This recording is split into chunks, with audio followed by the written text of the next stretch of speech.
राधा स्वामी जी। बाणी बाणी श्री गुरु नानक देव जी महाराज।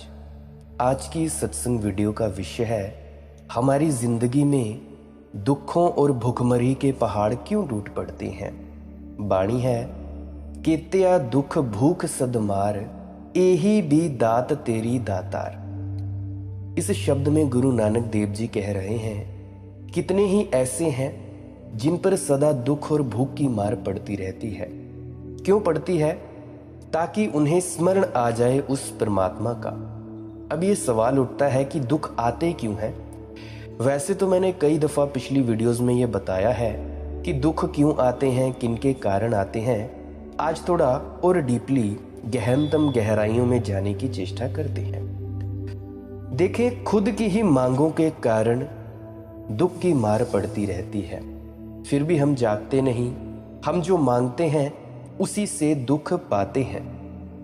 हमारे कष्ट हमारी ही आकांक्षाओं और इच्छाओं के फल हैं और हमारे नरक हमारी ही वासनाओं से आते हैं।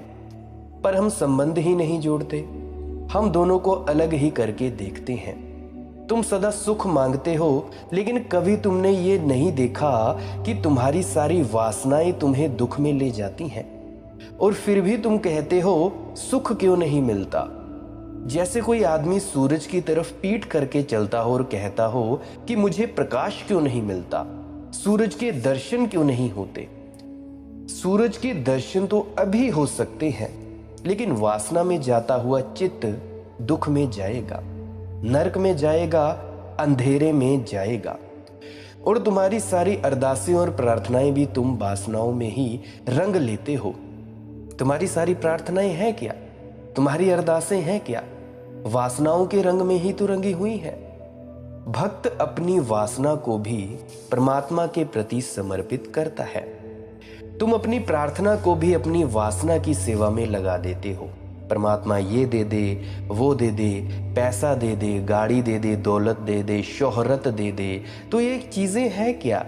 ये तुम्हारी वासना ही तो है। तुम परमात्मा को भी अपना गुलाम समझते हो कि भाई मैं अपने नौकर से ये काम करवा लूं। भाई ऐसा नहीं है।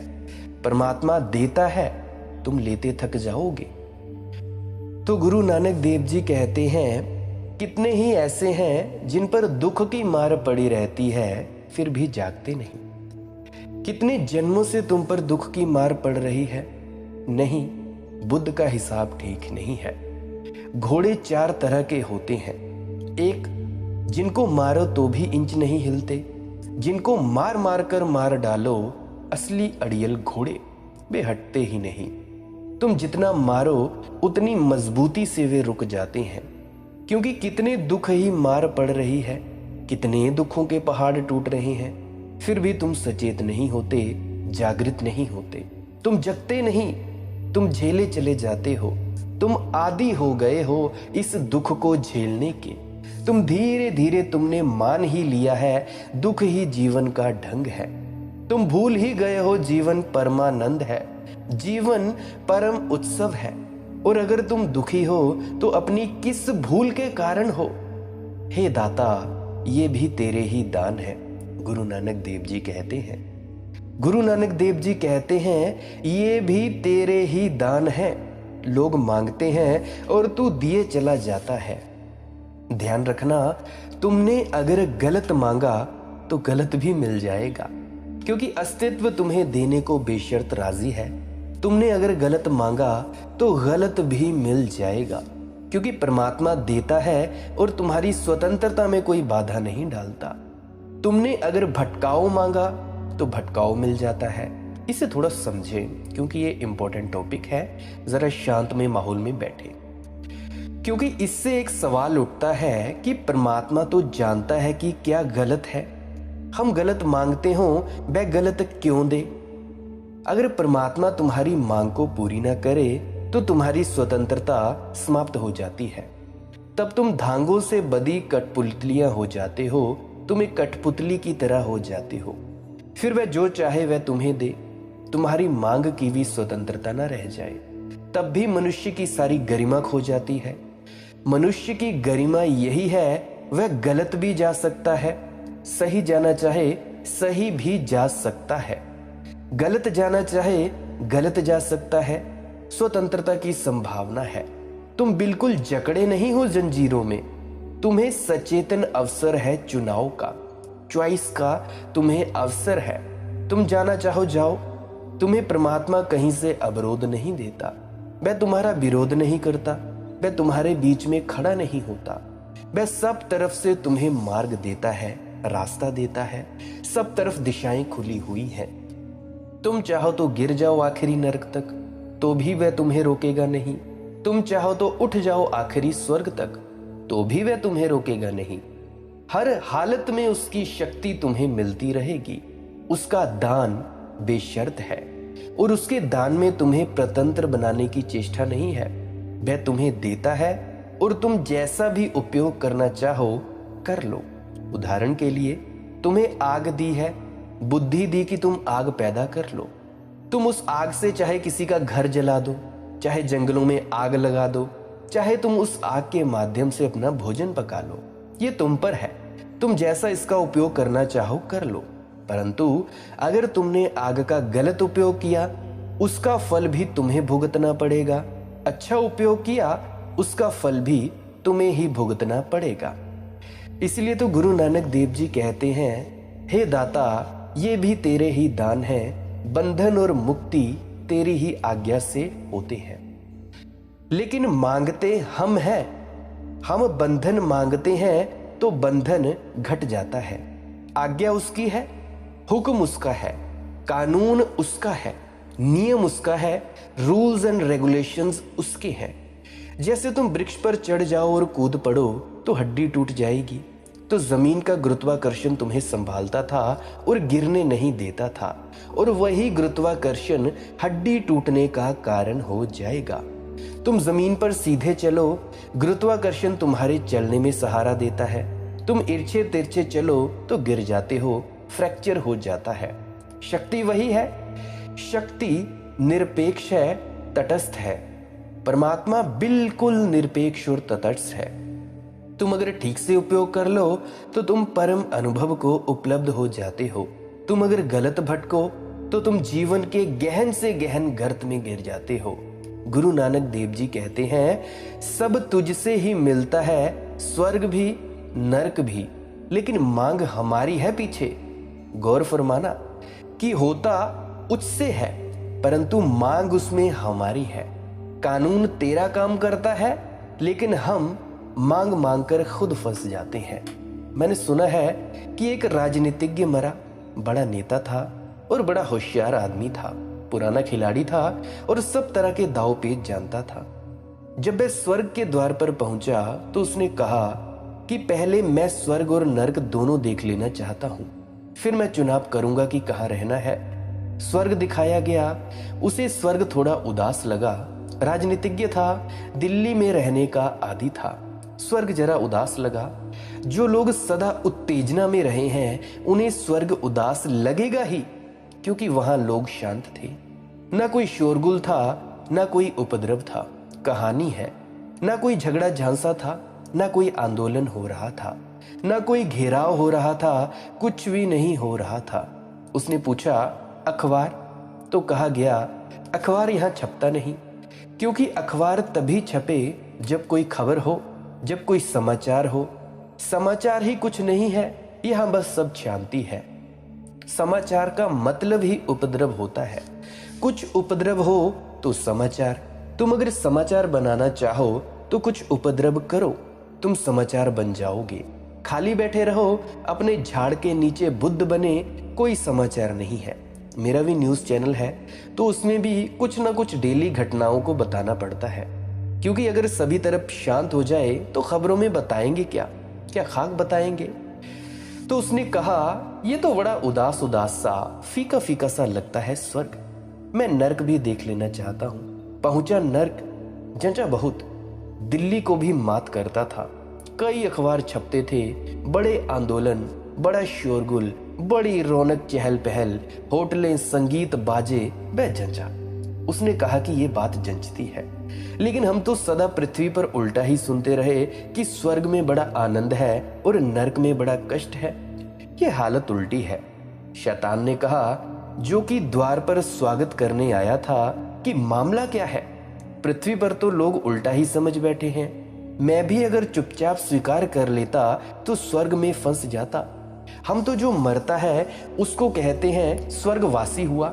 यहाँ आना चाहिए, ये अपने योग्य जगह है। जिंदगी मालूम पड़ती है, रंग है, रौनक है, वैभव है। पृथ्वी पर उल्टी खबर क्यों है? शैतान ने कहा, कारण है, मेरी वहां कोई सुनता नहीं और विपरीत पक्ष के लोगों ने प्रचार कर रखा है। ये धार्मिक लोग स्वर्ग का प्रचार कर रखे हैं सदा से, और मेरी कोई सुनता नहीं।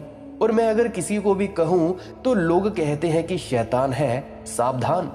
तो मेरे साथ बड़ा अन्याय हुआ है, और अगर आप अपनी आंखों से देख लो। देखो, राजनीतिज्ञ ने लौटकर देवदूत से कहा, जो स्वर्ग से यहां तक पहुंचने आया था, कि मैंने चुन लिया, तुम वापस लौट जाओ, मैं नर्क में ही रहूंगा। जैसे ही उसने चुना, दरवाजा बंद हुआ और एकदम नर्क की शक्ल बदल गई। जैसे कि फिल्मों में चित्र एकदम से बदल जाता है, और अनेक लोग उस पर टूट पड़े और घूंसाबाजी और उसको पटकने लगे जलते कड़ाहों में, और कहा कि ये क्या कर रहे हो, और अब तक तो सब ठीक था। शैतान ने कहा कि वह विजिटर्स के लिए था, वह सब दिखाने के लिए था। अब असली नर्क शुरू होता है। वह तो ऐसे ही जो टूरिस्ट विजिटर्स उनको दिखाने के लिए बना रखा था। अब असली चीज, एक दफा चुन लिया, अब आप निवासी हो गए, अब आप मजा देखोगे। नर्क भी लोग चुनते हैं, क्योंकि हर वासना का शुरू का हिस्सा विजिटर्स के लिए है। हर वासना का प्राथमिक चरण लुभाने के लिए है। वह शो विंडो है, वह असली चीज नहीं है।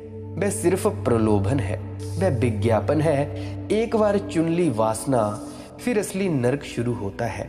तुम चुन चुनकर अपने ही हाथ नर्क में पड़े हो। कभी देखा तुमने ऑनलाइन वेबसाइट्स पर कपड़े खरीद कर? जो शो होती है कपड़ों में, जो स्त्री और पुरुष दिखाए जाते हैं, टोपी पहने, कपड़े पहने, जूते पहने, बड़े ही सुंदर दिखाई देते हैं। परंतु हम जब वही चीज ऑर्डर करते हैं, वही चीज हमारे घर पे आती है, तो कुछ और ही होता है।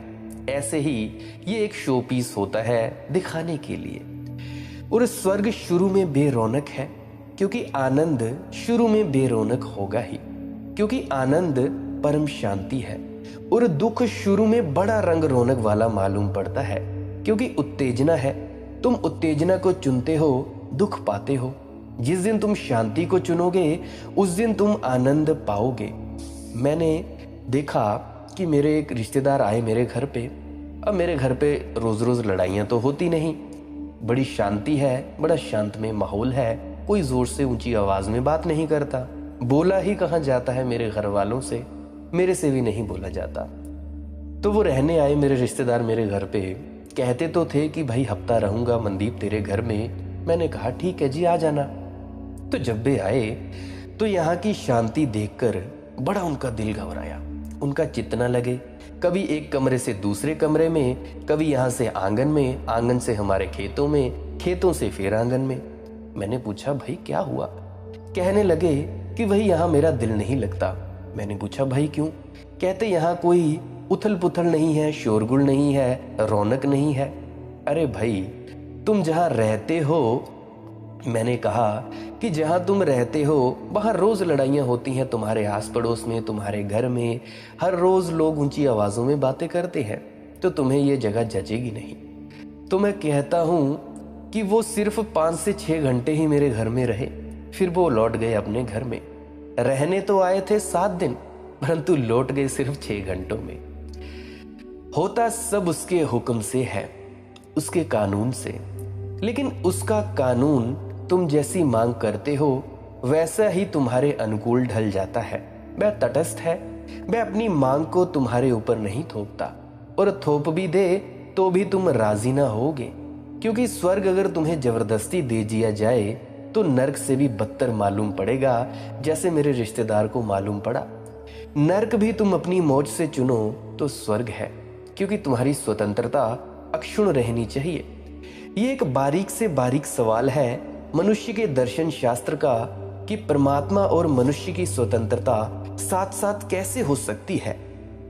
इसीलिए तो महावीर ने परमात्मा को इनकार कर दिया, क्योंकि उससे स्वतंत्रता समाप्त हो जाएगी।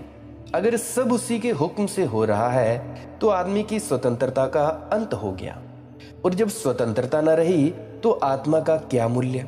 इसीलिए महावीर ने कहा, कोई परमात्मा नहीं, स्वतंत्रता है, आजादी है।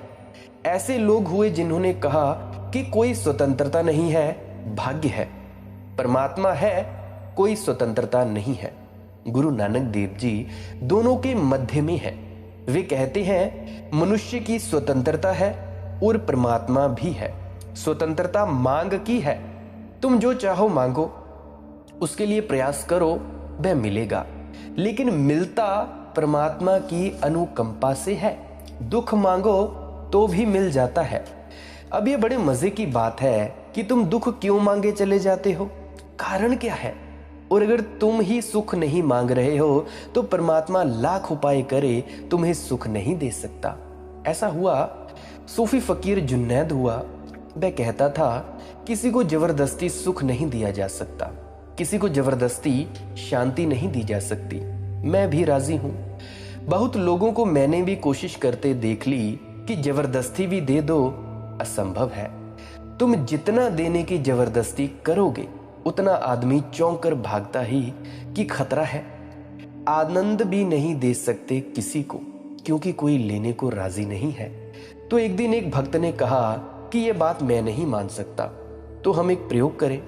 वह एक आदमी को लाया और उससे कहा कि यह आदमी बिल्कुल दीन दरिद्र है और सम्राट आपके भक्त हैं। आप उनसे कहें कि इनको 1 करोड़ स्वर्ण अशर्फियां दे दे, फिर हम देखें कि कैसे ये आदमी दीन दरिद्र रहता है, कैसे दुखी रहता है। जुन्नैद ने कहा कि ठीक। एक दिन प्रयोग किया गया और 1 करोड़ अशर्फियां एक बहुत बड़े मटके में भरकर एक नदी के पुल के बीच में रख दी गई। पुल पर आगमन बंद कर दिया गया और वह आदमी रोज शाम को टहल के जब जाता था तो उस पुल से निकलता था। ठीक उस वक्त आगमन बंद कर दिया। भरा हुआ मटका अशर्फियों का रख दिया गया, पुल पर कोई नहीं है। और दूसरी तरफ सम्राट जुन्नैद और उसके साथी जो प्रयोग कर रहे थे वे चुपचाप खड़े हो गए। तो कोई अड़चन नहीं है इस आदमी को, कोई पुलिस नहीं है, कोई जानता नहीं है। खाली पुल पर मटका रखा हुआ है, खुला हुआ। सोने की अशर्फियां चमक रही हैं सूरज की धूप में और वह आदमी चला आ रहा है उस तरफ से। पर बड़ी हैरानी की बात है, वह आदमी मटके के पास से गुजर गया और दूसरी तरफ आ गया। उसने मटके को ना तो देखा ना छुआ। जुन्नैद और उसके साथियों ने उसे पकड़ा और कहा कि तुम्हें मटकी दिखाई नहीं पड़ी। उसने कहा कि कैसी मटकी। जब मैं पुल पर आया तब मुझे एक सवाल उठा कि आज पुल पर कोई भी नहीं है। कई दिन से ख्याल उठता था लेकिन कर नहीं सकता था। आज प्रयोग कर लूं। कई दिन से सोचता था अगर आंख बंद करके पुल पार कर सकता हूं कि नहीं, लेकिन भीड़ भाड़ रहती थी तो कभी कर नहीं पाया। आज सन्नाटा देखकर मैंने कहा अब कर लेना चाहिए। तो मैं आंख बंद करके गुजर रहा था। कैसी मटकी, किस मटकी की बात कर रहे हो? और प्रयोग सफल रहा। आंख बंद किए पुल पार किया जा सकता है। जुन्नैद ने कहा, ये देखो, जिसे चूकना है वह कोई ख्याल पैदा कर लेगा और चूक गाएगा उस परमात्मा से। जो चूकने के लिए ही तैयार है तुम उसे बचा ना सकोगे। परमात्मा भी तुम्हें वह नहीं दे सकता जिसे लेने के लिए तुम तैयार नहीं हो गए हो। तुम अगर दुख के लिए तैयार हो, दुख। अगर तुम सुख के लिए तैयार हो, सुख। तुम अगर ऐसे ही दुख के लिए, सुख के लिए तैयार हो जाते हो तो तुम वही पाते हो जो तुम्हारी तैयारी है। मिलता उसकी अनुकंपा से है, पाते तुम अपनी तैयारी से हो। वरसता वह सदा है, भरते तुम वही हो जब तुम तैयार होते हो, उन्मुख होते हो। बंधन और मुक्ति तेरी ही आज्ञा से है, गुरु नानक देव जी कहते हैं ये भी तेरे ही दान है। कोई दूसरा इसमें कुछ कर भी नहीं सकता। जो कोई गप हांकने वाला इसमें कुछ कहने जाता है उसे अपनी मूर्खता का पता तब चलता है जब उसके मुंह पर मार पड़ती है। वह आप ही जानता है और आप ही देता है। उसका वर्णन भी बिरला ही कर सकता है, कोई चुनिंदा शख्स ही कर सकते हैं। वह जिसे भी चाहे अपनी स्थिति का गुण प्रदान कर सकता है। गुरु नानक देव जी कहते हैं वह बादशाहों का भी बादशाह है, कोई गप हांकने वाला।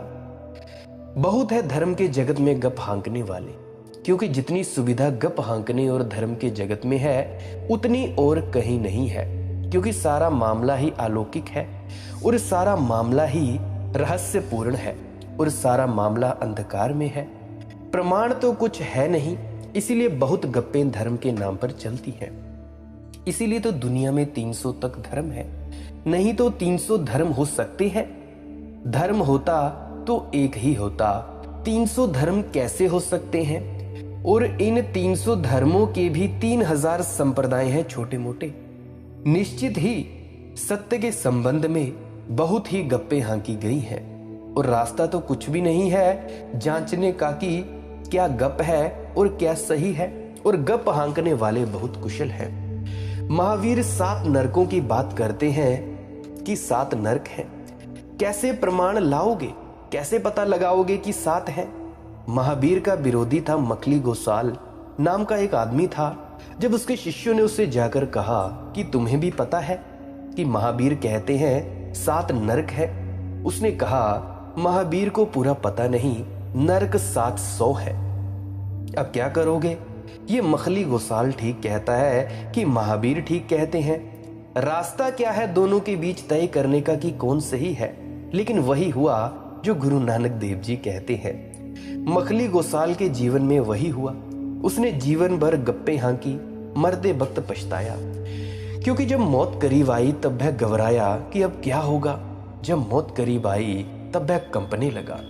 जब मौत करीब आई तब उसने अपने भक्तों से कहा जो भी मैंने कहा है वह सब झूठ था और तुम मेरी लाश को सड़कों पर घसीटो। जब मैं मर जाऊं तो तुम मेरी लाश को सड़कों पर घसीटना और लोगों से कहना मेरे मुंह पर थूके, क्योंकि इस मुंह से मैंने सिवाय झूठ के और कुछ भी नहीं बोला। पर मखली गोसाल भी आदमी हिम्मत का रहा होगा, नहीं तो ये भी कौन करे। ये कौन आदमी, कोई भी आदमी ईमानदार रहता है? नहीं तो जिंदगी भर झूठ बोलता रहा एक क्षण भर के लिए और साध लेता चुप्पी और मर जाता। तो शायद मखली गोसाल का धर्म होता, क्योंकि उसके बड़े भक्त थे और उसके कई मानने वाले थे। वह महावीर के बड़े से बड़े प्रतियोगिताओं में से एक था, बहुत सा बड़ा कंपटीटर था। पहले महावीर का शिष्य था, फिर जब उससे कुछ थोड़ा सा सीख लिया तो उसने अलग संप्रदाय खड़ा करने की कोशिश की। निश्चित ही गप हांकने वाला होगा, क्योंकि जब महावीर को पता चला तो महावीर ने कहा ये तो बड़ी हैरानी की बात है। उसे तो अपनी पहली झलके भी नहीं मिली थी, लेकिन वह महावीर के पास जो वे कहते थे समझाते थे वह सब उसने समझ लिया। होशियार आदमी था, कुशल आदमी था, बोल सकता था, लिख सकता था, पंडित था। उसने अपना संप्रदाय खड़ा कर लिया। महावीर जब गांव में आए, जिस गांव में मखली गोसाल ठहरा था, तो उन्होंने कहा कि मैं मखली गोसाल को मिलूंगा, क्योंकि वह मेरा पुराना शिष्य है, और उससे पूछूंगा पागल तू ये क्या कर रहा है, तुझे खुद भी पता नहीं है। मखली गोसाल से मिलना हुआ तो झूठ बोलने वाले का तुम भरोसा ही नहीं कर सकते। उसने महावीर को ऐसे देखा जैसे कभी देखा ही ना हो। महावीर ने कहा कि क्या तू बिल्कुल भूल गया कि तू वर्षों मेरे साथ रहा? मखली गोसाल ने कहा अब भ्रांति में है, धोखे में है। जो आपके साथ था वह आत्मा तो जा चुकी। इस शरीर में, उसी शरीर में ये नई आत्मा तीर्थंकर की प्रवेश कर गई है। मैं वह नहीं हूं जो आपके साथ था। ये देह भर आपके साथ थी, ये मुझे पता है, सुना है, लेकिन वह आदमी मर चुका जो तुम्हारा शिष्य था। इसीलिए भूलकर अब किसी से ये मत कहना कि मखली गोसाल मेरा शिष्य था। ये तो एक तीर्थंकर की आत्मा मुझ में प्रवेश कर गई है। महावीर चुप रह गए होंगे, अब इस आदमी से क्या कहना। और उसका बड़ा प्रभाव था, उसके हजारों भक्त थे, लेकिन फिर भी आदमी अच्छा रहा होगा। मरते वक्त उसे ये एहसास तो हो गया। वही गुरु नानक देव जी कह रहे हैं, जो कोई गप्पे हांकने वाला इसमें कुछ कहने जाता है तो उसे अपनी मूर्खता का पता तब चलता है जब उसके मुंह पर मार पड़ती है, जब मौत की मार पड़ती है और जब जिंदगी हाथ से छूटने लगती है, तब उसे पता चलता है मैं व्यर्थ ही बातें करता रहा स्वर्गों नरकों की, और मुझे कुछ भी पता नहीं। और जिंदगी हाथ से बीत गई। मैं जिंदगी के कई आधार ना रख पाया, कागज की नावें बहाता रहा। अब डूबने का वक्त आया तब पता चलता है। संभलना, कभी भी धर्म के संबंध में जो पता ना हो भूल कर मत कहना, पता हो तो ही कहना, अन्यथा चुप रहना। क्योंकि मन बड़े अन्वेषण कर लेता है, मन बड़े आविष्कार कर लेता है, मन खोजने में बड़ा कुशल है। और एक दफा तुम्हारा मन खोजने लगे और बातें करने लगे और चर्चा चल पड़े तो एक जाल शुरू हो जाता है जो अपने आप बढ़ता है। तुम्हें फिर कुछ करना नहीं पड़ता। एक शब्द दूसरे शब्द को पैदा कर देता है, एक बात दूसरी बात को पैदा कर देती है, फिर तुम आगे बढ़ने लगते हो। ऐसा हुआ कि एक धर्मगुरु एक सराय में आकर ठहरा। उसने अपना घोड़ा झाड़ के नीचे बांधा।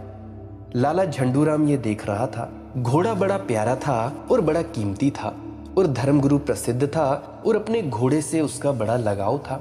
वह दूर दूर की यात्रा अपने घोड़े पर करता था। वह दोपहर के विश्राम के लिए रुका। झंडूराम घोड़े के पास गया, घोड़े को सहलाया। जब वह घोड़े को सहला रहा था और खुश हो रहा था, घोड़ा सच में बड़ा बहुमूल्य था। तभी एक घोड़े का खरीदार पास से निकलता था। उसने झंडूराम से कहा, तुम्हारा घोड़ा है? अब इतना शानदार घोड़ा कहना मुश्किल हो गया कि अपना नहीं है। झंडूराम ने कहा, हाँ अपना ही घोड़ा है। उस आदमी ने कहा, बेचते हो? बात में बात बढ़ गई।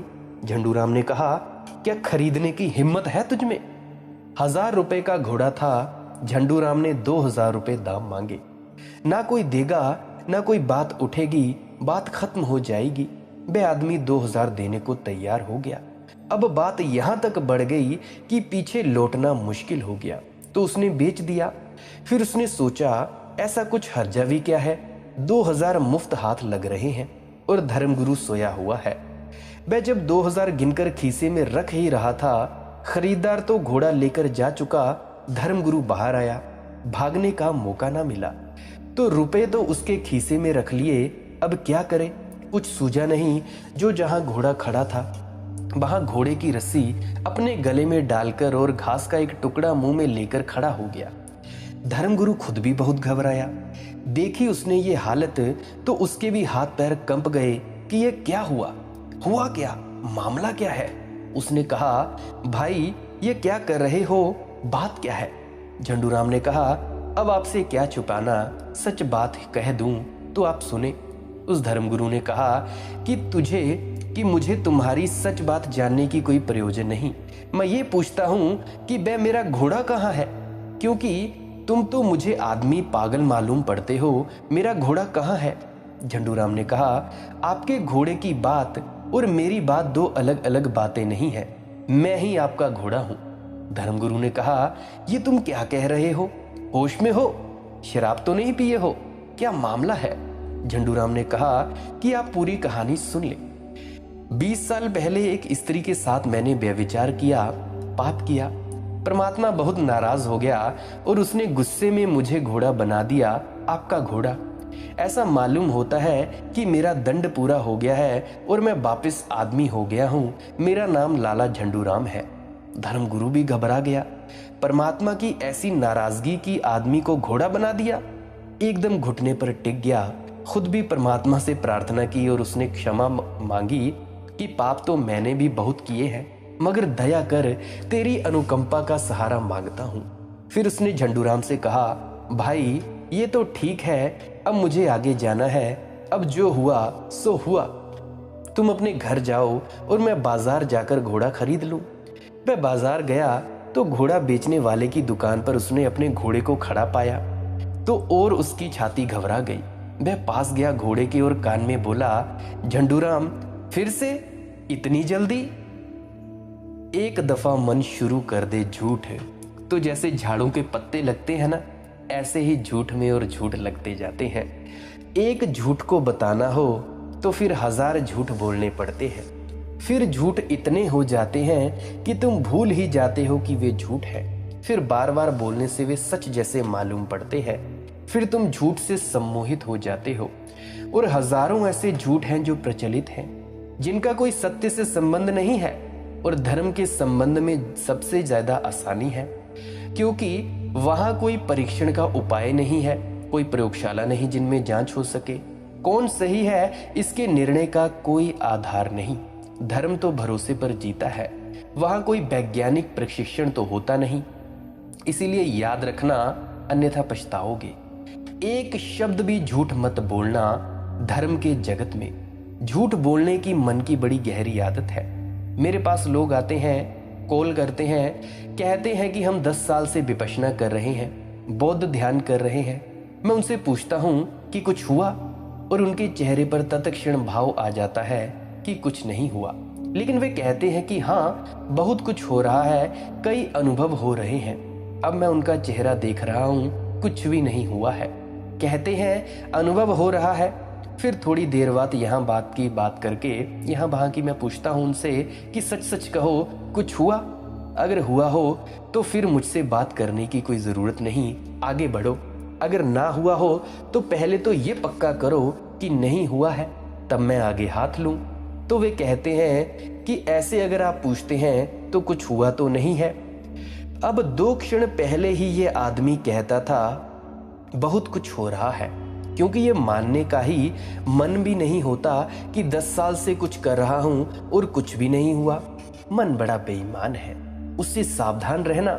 और जितना तुम मन के जाल में पड़ जाओगे उतना एक दिन पछताओगे, क्योंकि जीवन चुक जाएगा और जब मौत सिर पर आ खड़ी होगी तब तुम पछताओगे कि क्यों व्यर्थ में झूठ में अपने आप को गंवाता रहा। जो कोई गप हांकने वाला इसमें कुछ कहने जाता है, उसे अपनी मूर्खता का पता तब चलता है जब उसके मुंह पर खानी पड़ती है, उसकी मुंह पर मार पड़ती है। वह आप ही जानता है और आप ही देता है। गुरु नानक देव जी के वचन है, परमात्मा आप ही जानता है, आप ही देता है। जानना उसका है, देना भी उसका है। हमें तो सिर्फ पात्र होना काफी है। ज्ञान उसका है, अस्तित्व उसका है, दोनों हमें मिल जाएंगे। सिर्फ हमें राजी होना जरूरी है, उन्मुख होना जरूरी है, उसकी तरफ आंखें उठाना जरूरी है। मन के जाल में पड़ने की कोई जरूरत नहीं। ना तो मन ज्ञान दे सकता है, ना अस्तित्व दे सकता है। मन तो सिर्फ झूठ दे सकता है। मन की जो सुनता है वह झूठ में उतर जाता है। मन कुछ भी नहीं दे सकता। तुमने शायद एक पुरानी कहानी सुनी होगी कि एक आदमी ने बड़ी भक्ति की और देवता प्रसन्न हो गए। तो देवता ने उस आदमी को एक शंख दिया। शंख की खूबी यह थी कि जो तुम उससे मांगो मिल जाए। कहो एक महल तो तत्क्षण महल तैयार हो जाए। कहो सुस्वादु भोजन, तत्क्षण थाली लग जाए। बड़ा कीमती शंख था। वह आदमी बड़ा आनंदित हुआ। वह आदमी बड़े महलों में बड़े सुख से रहने लगा। फिर एक दिन एक धर्मगुरु यात्रा करते हुए उस महल में रुका। उसने भी इस शंख के बाबत बात सुनी, लालच पकड़ा। उसके पास भी एक शंख था। उस शंख का नाम महाशंख था। उसने इस आदमी को कहा कि क्या तुम शंख के पीछे पड़े हो? मैंने भी भक्ति की बहुत, मैंने महाशंख पाया। इस महाशंख की बड़ी खूबी है, तुम मांगो एक महल, ये देता है 2। उस आदमी का लोभ जगा। उसने कहा कि बताओ। उसने महाशंख निकाला। बड़ा शंख था। उस धर्मगुरु ने उसे नीचे रखा और कहा कि भाई एक महल बना दो। उसने कहा एक क्यों, 2 क्यों नहीं? जंच गई बात। उस आदमी ने अपना शंख गुरु को दिया, धर्मगुरु को। महाशंख ले लिया। फिर बहुत खोजा उस गुरु को, उसका पता न चला, क्योंकि वह महाशंख सिर्फ बोलता था। तुम कहो 2 तो वह कहे 4 क्यों नहीं? तुम कहो 4 तो वह कहे 8 क्यों नहीं? मगर बस इसी तरह बात चलती थी। लेने देने का कोई काम नहीं था। वह बिल्कुल महाशंख था। तो ऐसे ही मन महाशंख है। जो कुछ मिलता है परमात्मा से, मन तो सिर्फ कहता है इतना क्यों नहीं और ज्यादा क्यों नहीं। मन तो बातचीत है। मन तो एक झूठ है। मन से कुछ भी नहीं घटता। और तुम परमात्मा को छोड़कर मन को पकड़ लिए हो। वह दोहरे की बात करता है, द्वैत की बात करता है, उससे लोभ जगता है। लेकिन कभी तुम सोचो, मन ने कभी कुछ दिया? मन से कुछ मिला? गुरु नानक कहते हैं वह आप ही जानता और आप ही देता है। उसका वर्णन भी बिरला कर सकता है। वह जिसे चाहे अपनी स्तुति का गुण प्रदान कर सकता है। गुरु नानक देव जी कहते हैं और वह बादशाहों का बादशाह है, शहनशाहों का शहनशाह है। और एक बात आखिरी जो इस सूत्र में बड़ी कीमती है, झुन्नुन एक फकीर हुआ इजिप्त में, और जब उसे परमात्मा की प्रतीति हुई तो उसने ये उद्घोष सुना। परमात्मा ने कहा कि इसके पहले कि तू मुझे खोजने निकलता मैंने तुझे पा लिया, और अगर मैंने तुझे ना पाया होता तो तू मुझे खोजने ही ना निकलता। गुरु नानक देव जी यही कह रहे हैं, वह जिसे चाहे उसे स्तुति का गुण प्रदान कर सकता है। सच तो यह है, तुम उसे खोजने ही तब निकलते हो जब उसने तुम्हारे द्वार पर दस्तक दे दी। अनहद अनाद शुरू हो गया, मतलब उसने तुम्हारे द्वार पर दस्तक दे दी। तुम अपने आप उसे खोजने भी कैसे निकलोगे? तुम्हें उसकी खोज का बोध भी कैसे आएगा? तुम्हें उसका स्मरण भी कैसे भरेगा? उसकी स्तुति भी कैसे पैदा होगी? फिर कितनी ही देर लग जाए खोजने में, असल में उसने तुम्हें पा लिया है, इसीलिए तुम खोजने निकले हो। वह आ ही गया है तुम्हारे जीवन में, इसीलिए तो खोज शुरू हुई है। उसकी प्यास जग गई है। गुरु नानक देव जी कहते हैं, वह भी उसी ने ही जगाई है। गुरु नानक देव जी का मार्ग ये है, सब उसी पर छोड़ देना, अपने हाथ में कुछ मत रखना, क्योंकि अक्कड़ बड़ी सूक्ष्म है।